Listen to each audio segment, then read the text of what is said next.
नमस्कार दोस्तों, आज का कहानी है महावीर और गौपालक। एक दिन जब भगवान महावीर एक स्थान से दूसरे स्थान पर जा रहे थे तो वे ध्यान करने के लिए एक बड़े पेड़ के पास रुके। जब वो ध्यान कर रहे थे तभी एक गाय चराने वाला अपनी गाय के साथ वहाँ आया।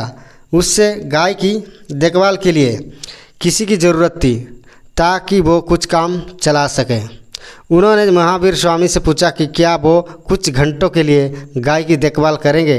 भगवान महावीर गहरे ध्यान में थे और उन्होंने गाय चराने वाले को कोई जवाब नहीं दिया। हालांकि गाय चराने वाला ये सोचकर चला गया कि भगवान महावीर ने उसकी बात सुन ली है और वो गाय की देखभाल करेगा। इस बीच गाय घास की तलाश में इधर उधर भटकने लगी। कुछ घंटों बाद जब चरवाहा वापस लौटा तो उसने पाया कि उसकी सारी गाय गायब थी। उसने महावीर स्वामी से पूछा, मेरी गाय कहाँ है? आपने उनके साथ क्या किया?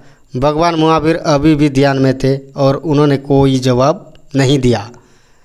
चरवाहा हैरान रह गया, वे कहाँ हो सकती है? क्योंकि भगवान महावीर ने कोई जवाब नहीं दिया, इसलिए चरवाहा ने उन्हें हर जगह ढूंढा लेकिन वे नहीं मिले। जब वो गाय को ढूंढ रहा था तो गाय उसके स्थान पर लौट आई जहां महावीर स्वामी ध्यान कर रहे थे।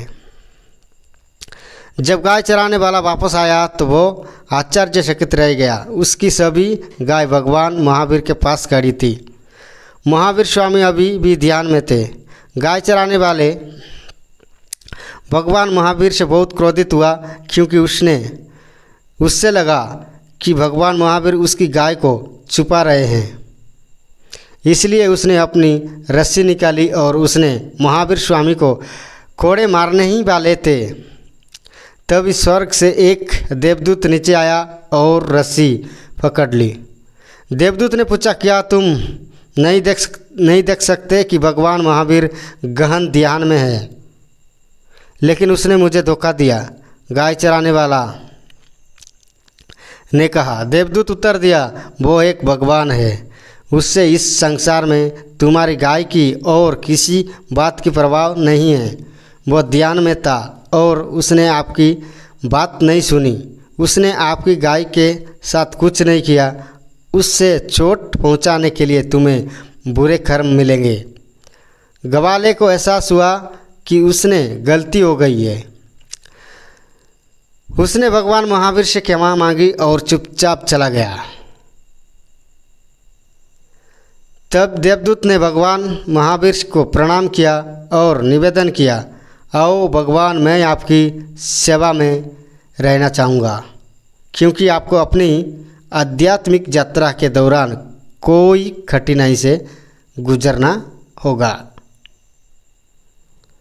भगवान महावीर ने उत्तर दिया, हरियंत दूसरों से सहायता की अपेक्षा नहीं करते और वे दूसरों की सहायता से केवल ज्ञान प्राप्त नहीं कर सकते। हरियंत को सर्वज्ञता और मोक्ष की यात्रा पर स्वयं प्रयास करना पड़ता है। देवदूत ये सोचकर खुश होकर स्वर्ग वापस चला गया कि वो भगवान महावीर की पीड़ा को रोक सका। महावीर के मन में गाय चराने वाले के प्रति कोई बुरी भावना नहीं थी क्योंकि उनके मन में किसी के प्रति कोई क्रोध नहीं था।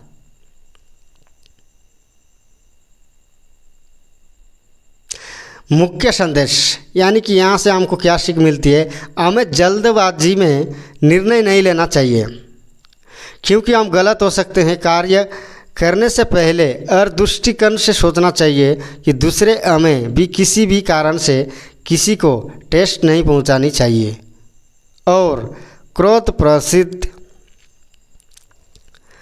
प्रदर्शित करने की बजाय माफ़ कर देना चाहिए। यही वो तरीका है जिससे हम नए कर्म को अपनी आत्मा में आने से रोक सकते हैं। जी हाँ दोस्तों, यही था एक महावीर और गौपालक की कहानी।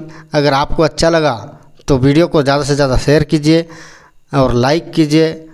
और आपको पहले अगर नोटिफिकेशन चाहिए तो इस चैनल को सब्सक्राइब कीजिए।